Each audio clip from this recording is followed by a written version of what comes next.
Before we begin the video, if you haven't yet, come on down and join my Discord server. Link is down in the description.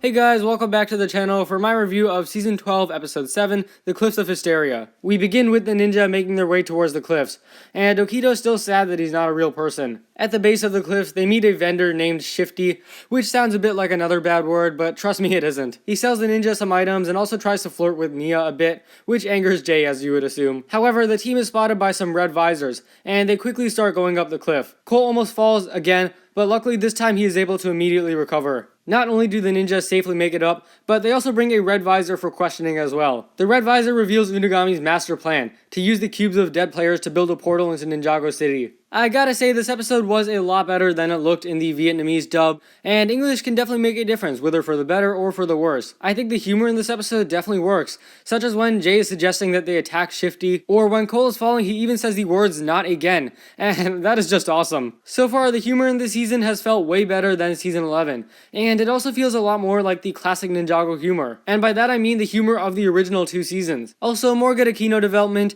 This episode basically builds off of what was introduced in the glitch, and I really like where Akino's arc is headed. As for Shifty, I was expecting him to be one of the usual annoying side characters, but actually he wasn't that bad. I like the voice acting and the accent, and the design is pretty funny looking as well with the mustache and all. Also, the music during that scene is just awesome. It's just so bouncy and cute and energetic, I just really love it. Now let's talk about the fight, because I feel the main action in this episode was actually pretty good. I like the idea of the ninja having to climb up as fast as they can without basically just getting blasted off. It's a good concept that made for some fun action. Was this action forced? Yeah, in a way this entire episode was kind of forced, but they made up for it with some other stuff as well. For example, this episode reveals Unagami's master plan, which I think definitely makes this episode a bit better. Otherwise, this episode would just be 11 minutes of mindless fighting. Good fighting, but not memorable. The addition of Unagami's plan, though, definitely added something more to the episode. It definitely felt like the right place to reveal more about Unagami, because you do want to keep things mysterious, but not through the entire season. The ninja hacking into the red visor and discovering Unagami's plan was a pretty cool scene in my opinion.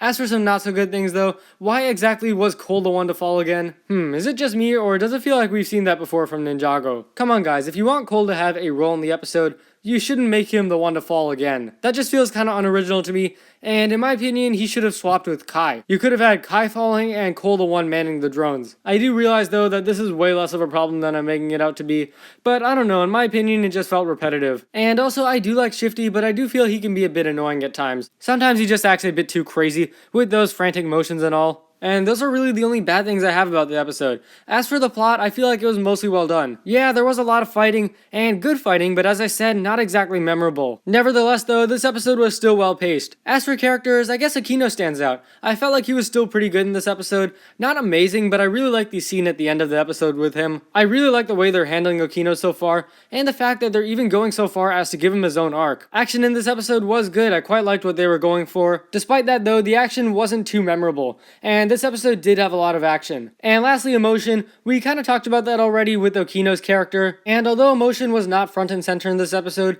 the moments we saw for Okino were still very nicely done. My final score for the episode will be an 8 out of 10. I really liked this episode, and it was a very fun one to watch. The reason why it's not an 8.5 or as good as the other Prime Empire episodes to me is because, simply put, this episode just doesn't feel as memorable. Especially after Season 11, we have seen so many fight scenes, and the ones that stand out to me are ones that have emotional value. But this is really only an issue when you compare this episode to other episodes. On its own, and even otherwise, it's still a good episode for sure. Anyways, thank you for watching. If you guys enjoyed, be sure to leave a like, subscribe, share with anyone and everyone you know, leave a comment explaining your thoughts on the Cliffs of Hysteria, and I'll see you next time.